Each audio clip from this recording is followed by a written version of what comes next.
केंद्रीय मंत्री और अपना दल की नेता अनुप्रिया पटेल ने एनडीटीवी से कहा है कि पिछले चुनाव में उनकी पार्टी को 11 सीटें मिली थी और इस बार अपना दल उससे कहीं ज्यादा सीटों पर लड़ेगा और 1-2 दिन में सीटों का औपचारिक ऐलान भी कर दिया जाएगा। एनडीए के गठबंधन में वो शामिल हैं। 2017 में बीजेपी का सबसे बड़ा घटक दल था अनुप्रिया पटेल का अपना दल एस। अभी भी उन्होंने एक प्रेस कॉन्फ्रेंस की, हमने कुछ दिन पहले देखा जेपी नड्डा साहब के साथ में, और अब अनुप्रिया जी लखनऊ आई हैं। अनुप्रिया जी, पिछली बार आपको 11 सीटें दी थी बीजेपी ने, इसमें आपने 9 सीटें जीती थी। इस बार कितनी सीटें मिलने जा रही हैं आपको?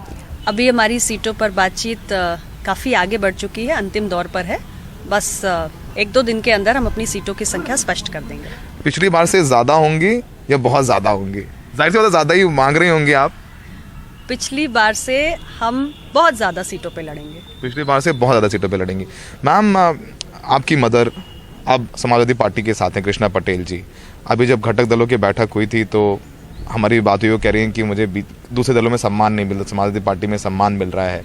और जो एक वोट बैंक है, जो कुर्मी वोट बैंक, उन्होंने कहा कि हमारी लड़ाई उस वोट बैंक के लिए है और आप उनके साथ धोखा कर रही हैं, उनका ये आरोप है। देखिए, ऐसा है, मेरे पिता डॉक्टर सोनेलाल पटेल जी ने अपना दल का गठन किया था सन 1995 में, और हमारी पार्टी जिन मूल्यों को, जिन सिद्धांतों को लेकर आगे बढ़ी थी, सामाजिक न्याय की जिस विचारधारा के साथ मेरे पूज्य पिताजी खड़े थे, मेरी पार्टी ने कभी भी उन सिद्धांतों के साथ समझौता नहीं किया है।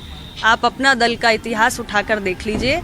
हमने निरंतर देश की संसद में, राज्य की विधानसभा में और उत्तर प्रदेश और भारत की सरकार में सहयोगी रहते हुए भी हमारे पिछड़े वंचित समाज के हक से जुड़े हुए जितने भी मसले हैं उनको हमेशा उठाया है, संसद के फ्लोर पर भी उठाया है, ऑल पार्टी मीटिंग से लेकर एनडीए मीटिंग तक भी उठाया है और उनका समाधान भी करवाया है। मैम, 2 एमएलए आपके समाजवादी पार्टी चले गए, चौधरी अमर सिंह और वर्मा जी प्रतापगढ़ के, उस पर आपका क्या कहना है?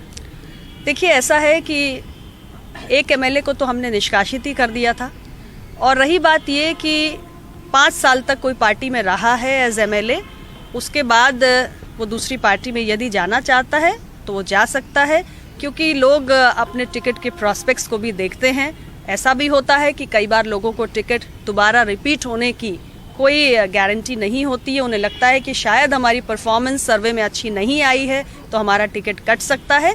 इन सब बातों से हमारी पार्टी में कोई समस्या नहीं है, ना हमें विचलित होने की कोई आवश्यकता है, क्योंकि हमारी पार्टी एक बार फिर जितनी भी सीटों पर लड़ेगी पूरी मजबूती के साथ हर एक सीट को जीतेंगे भी, और मजबूत दावेदारी हमारी उत्तर प्रदेश की सरकार में रहेगी। मैम, इस बार तमाम पिछड़े जाति के नेता समाजवादी पार्टी है जो आपके साथ थे, चाहे वो स्वामी प्रसाद मौर्य हो, चाहे वो दारा सिंह चौहान हो या धर्म सिंह सैनी हो, सबका ये कहना है कि बीजेपी में जो घटक दल हैं, वो भी राजभर भी अब चले गए हैं, वहाँ पर पिछड़ों की सुनवाई नहीं होती है। योगी आदित्यनाथ पिछड़ों की नहीं सुनते हैं। आप चूंकि आप सबसे बड़ा फेस हैं बीजेपी के, जो सहयोगी दल हैं, अपना दल सबसे बड़ा फेस है, उस पर आपका क्या कहना है? उन आरोपों पर आपका क्या कहना है?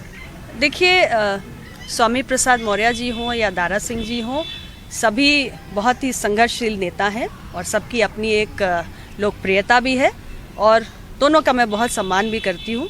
जहाँ तक मेरी पार्टी और भारतीय जनता पार्टी की बात है, मैं इतना ही कहूँगी कि हम भारतीय जनता पार्टी के साथ आए तो अपने मुद्दों पर आए, अपने सिद्धांतों पर आए, और उसमें हमने कभी कोई समझौता नहीं किया।